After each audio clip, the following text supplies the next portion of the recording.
Hey guys, so we are going to work on fractions of whole numbers. So all of these pictures here show us a whole. Now we have 3 parts shaded in this rectangle, right? 1, 2, 3.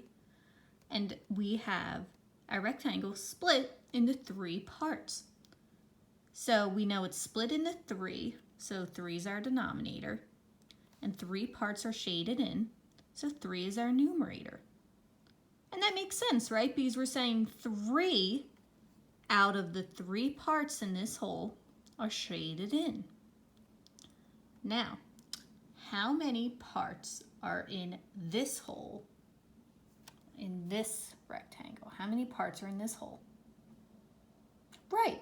And how many are shaded in? 2. 2 halves. Because we split it in half. We have 2 halves. Ooh.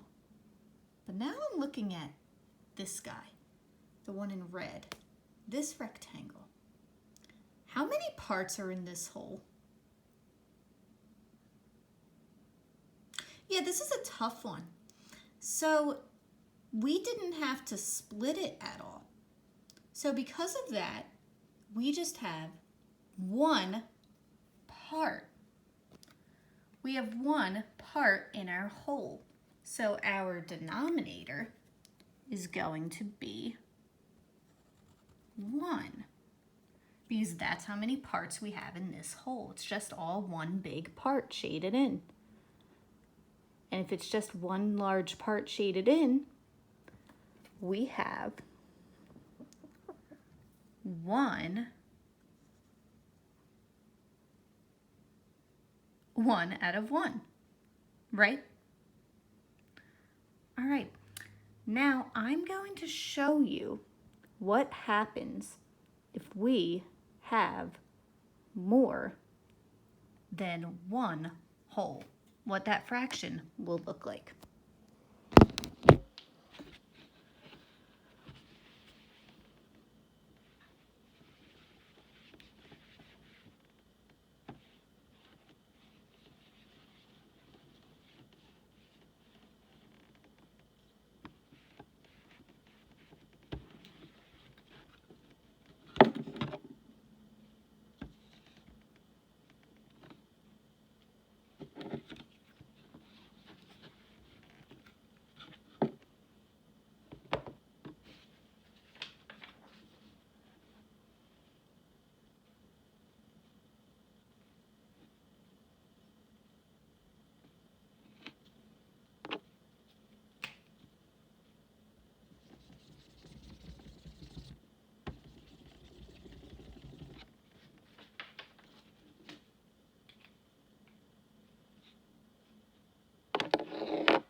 All right,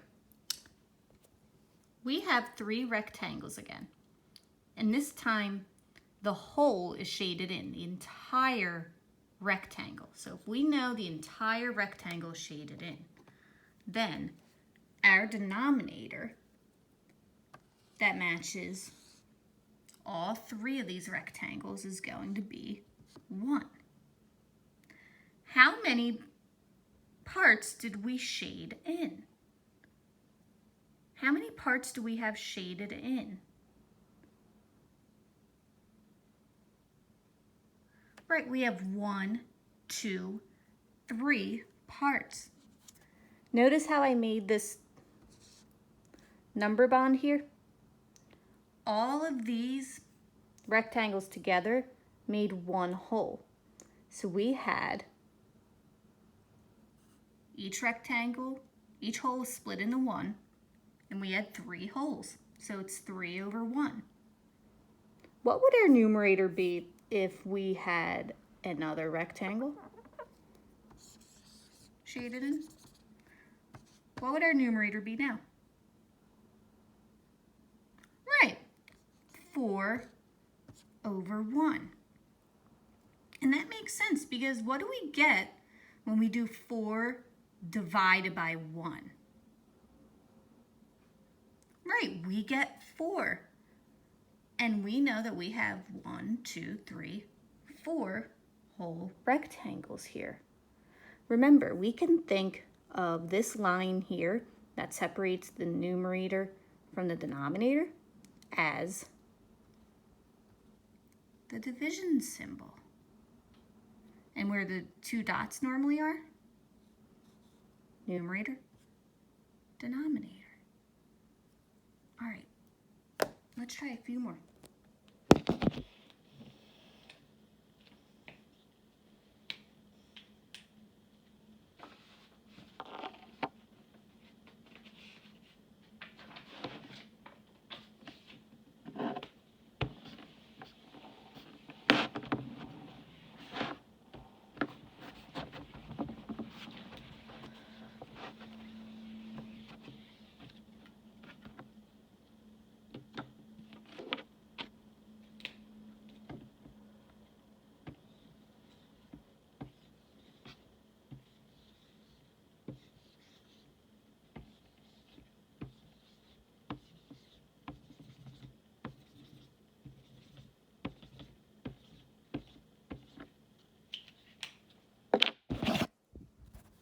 All right, so how many parts do we have in each of our hole? In each of these holes, how many parts did we split each of them into? Make this a little easier to see.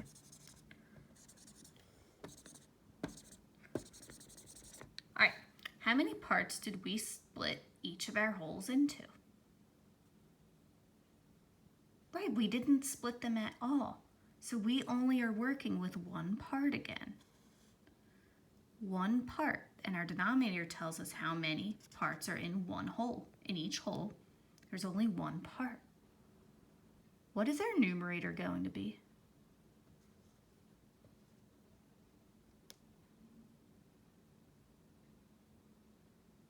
All right, so if we're finding the numerator, we had to count how many holes we had. We had 1, 2, 3, 4, 5, 6, 7. Perfect. Now, what if my fraction was this? How many holes would we have? Exactly, 27 holes. Because remember, we do numerator divided by denominator. 27 divided by 1 is 27. Okay, so now tomorrow we're going to use this same thing, the same concept, and we're going to work with a number line though. We're going to work with making fractions of whole numbers on a number line. Okay? Good work. I will see you tomorrow, mathematicians.